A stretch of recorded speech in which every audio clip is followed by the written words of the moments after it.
Let me take the lead, Master. I've got a score to settle.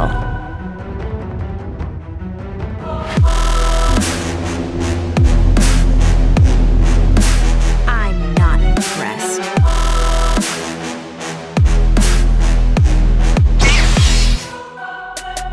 Right beside you, Master. I have to sort this out on my own. Without the Council. And without you. Today I am unboxing the Saber Theory Ahsoka's or the Snips Clone Wars Sabers, and I'm actually going to be giving these away at the end of the video at Disneyland on Star Wars night to a good friend of mine. So if you guys want to watch that, stick around to the end and I hope you enjoy.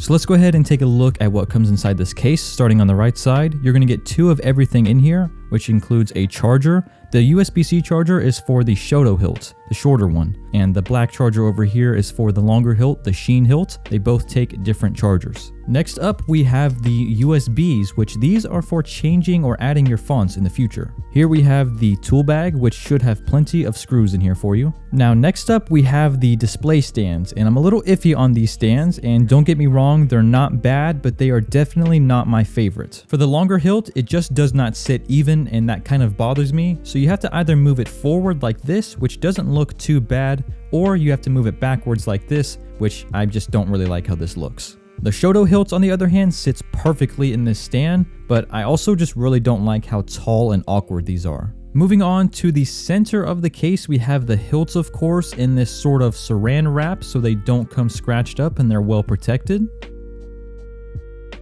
Changing sides again, we're on the left side of the case now. We have 2 manuals, and these are super important because these connect to your phone, and the manual will tell you everything you need to know on all the functions and features and how to work them. These are some extra hex tools, and these just tighten or loosen your tension screws. We're almost done here. We have a couple of NeoPixel blade plugs. These ones are definitely better than the hollow blade plugs because they illuminate much better. The last thing in the case are the NeoPixel blades themselves. You do get 2 of these, and these are dual worthy since they are 1-inch diameter blades. I also went with the 28 and the 32-inch blades, and I would recommend you do the same so you can have the contrast between the Shoto and the Sheen hilt. I also just wouldn't recommend going above 32 inches because since these are dual worthy, they're going to be heavier, and anything past 32 inches is just too long and heavy to swing. Now, when I unwrap these hilts, you can definitely see some sort of residue or marks left behind, but I don't want anyone watching this to worry or be concerned because you can really easily remove it. But I do just want to let you know that when you unwrap it, you're probably going to see some sort of residue left behind, and to not freak out or worry. All you need to do is have a clean microfiber towel. I cannot emphasize enough to not use a regular washcloth or rag or even a t-shirt. You need to be using a microfiber towel to reduce any sort of scratches or blemishes while wiping these off. If you're anything like me and you want to keep your hilts nice, especially the ones like this where they're chrome, you don't want to be using anything other than a microfiber towel. Okay, so I'm going to quickly run through these sabers as I normally do.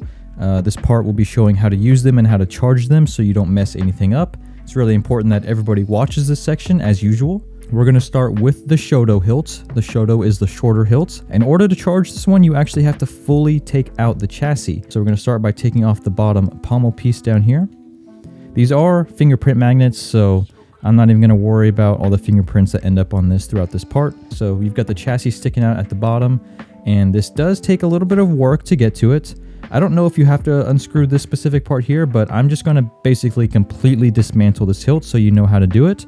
You can also unscrew the main button right here just by twisting to the left, of course. And we're going to go ahead and take off the Covertech wheel as well. So what I like to do at this point is take one of my blades, push the chassis out with your blade. You got to give it some force, so don't be scared. It's quite all right. You can see the chassis is now coming out. I can take my blade out and then just pull the rest of the way, and it slides out very nicely. Don't be afraid to put some pressure when you're pushing the blade in. It does take a little bit of force. So this is the chassis. This is a very standard LGT or Nexus chassis. This one doesn't have a kill switch though, which is kind of disappointing, but it's not too big of a deal. We've got a regular gray battery here. This is not the best battery. You can buy better ones, but they do the job. You can see the main power button hidden underneath this little mess right here, the NeoPixel pins up top, and the speaker on the bottom. To charge the saber, you're going to have to either take out the battery completely, or you can of course go with that USB-C option down below, which they do provide you with the USB-C cable. If you do decide to take the battery out and put it in an external charger, which is what I do, please use a Lego tool. Do not be using anything metal going between this. It's just not safe. And you can kind of just wedge it up like this. And then make sure you put the positive going towards the emitter or towards the pins in this case. You don't ever want to put it in backwards. Now to put this back in, you're going to want to make sure you line everything up. So this was the main power button, and the main power button's right here. So we're going to kind of line that up as best as we can. You can move it a little bit later on. It won't be too big of a deal. So the first thing that I'm going to put back on is the power button, and you're going to do that when you have this lined up in the center. It doesn't have to be absolutely perfect. Just make sure it's pretty centered up. Once those are in place, I'm going to put the Covertech wheel back on. You can tighten the Covertech wheel up pretty tightly. Put this clip back on. And lastly, put the pommel back on. So that is how you fully disassemble and charge the Shoto hilt. The Sheen hilt is a little bit easier. So let's go ahead and move on to that one. The top button does illuminate white, and you have the charger port right on top of that. This does not take the USB-C. This is going to be a pretty similar process as the Shoto. I'm going to go ahead and start with the Covertech wheel after that. I'm going to take this piece off. I don't know if it really does anything, but I'm taking it off anyway. I'm going to take off this piece here. Don't know if it does anything, but I am removing everything just to show you guys. There are 2 screws right here that we need to take out to get the chassis out. This is quite a long screw, which is pretty typical. This one kind of holds the chassis in place in there. Okay, got that out. So to pull the chassis out, just push the main power button down, and then you can pull it right out. Now there's really no need to take the chassis out of this one unless you're replacing the battery or you want to get to the SD card, because you can find the charger port on the face of the hilt on this one. There's no USB-C port down here on the bottom, but I'm showing you just in case anyone needs to take it out. Now I'm going to go ahead and put it right back in, matching up the holes there just like that. I'm going to start with the screw on the bottom on the other side of the hilt. And as you tighten these 2 screws, the chassis will push itself back up. The top one here, you can actually just hand screw in there for the most part. It goes a little bit faster, and then you can use your Allen tool. And make sure you tighten these ones pretty tightly. And you can see that the button is flush with the face of the hilt again, so that's what we want. You don't really need to remove these 2 pieces, but I did it just to be thorough in the video. So that is how you disassemble both of these hilts. Very easy, very simple. For the next portion, you'll see all 34 sound fonts that come pre-installed on these sabers, and both hilts have the exact same setup. This entire part is controlled by my phone with the Xeno app. The Chosen.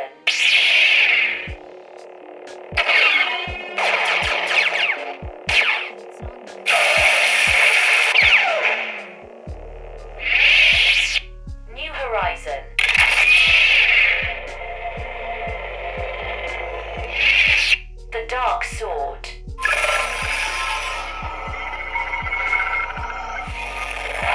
The Assassin.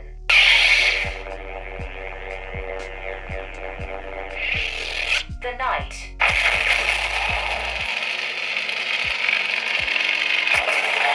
Wanderer.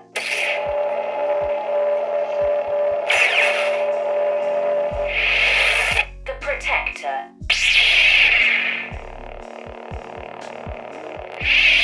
The Dark Empress. The Sun.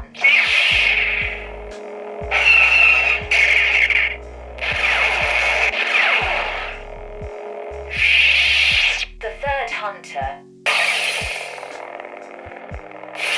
The Master.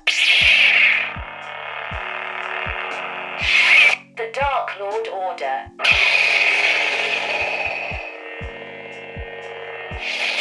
Fallen Apprentice Magenta. The Princess. The Butcher.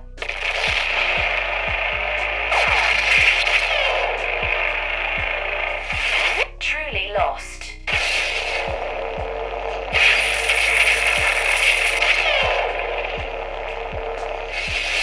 Wraith.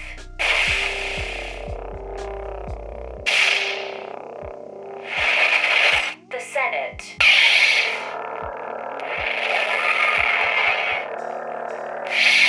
Redeemed.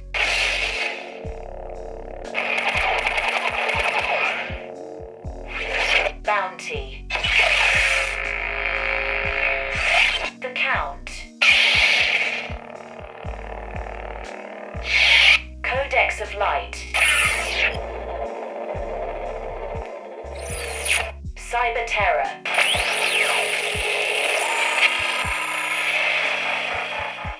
Dark Ages.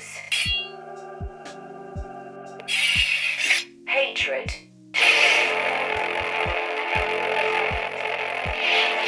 Idle. Serenity. The Champion. The Dark Lord Revisited. The Learner. The Second.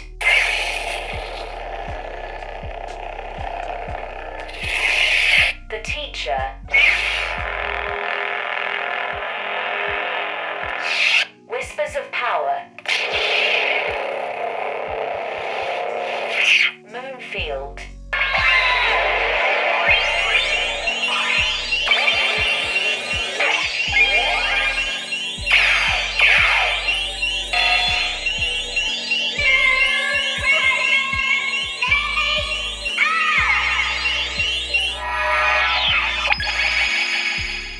The app is really versatile. As you can see here, you can even change the way your blaster deflections look with 3 different options.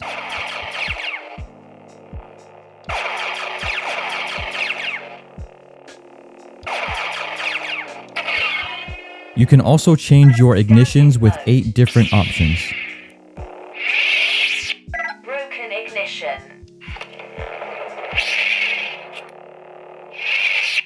Photon ignition.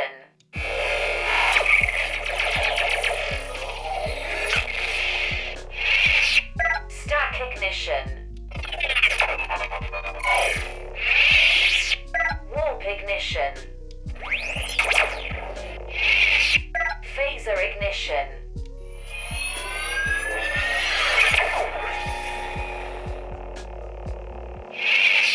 Scavenger ignition. Hunter ignition.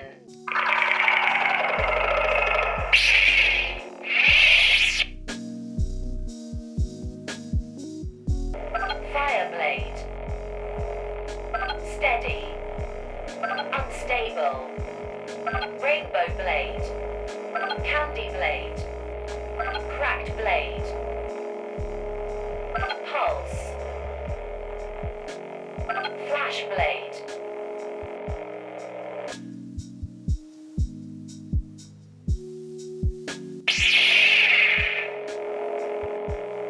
Color change.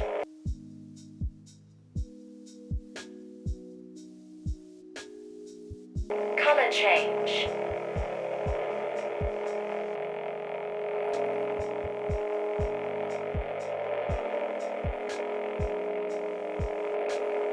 Color selected.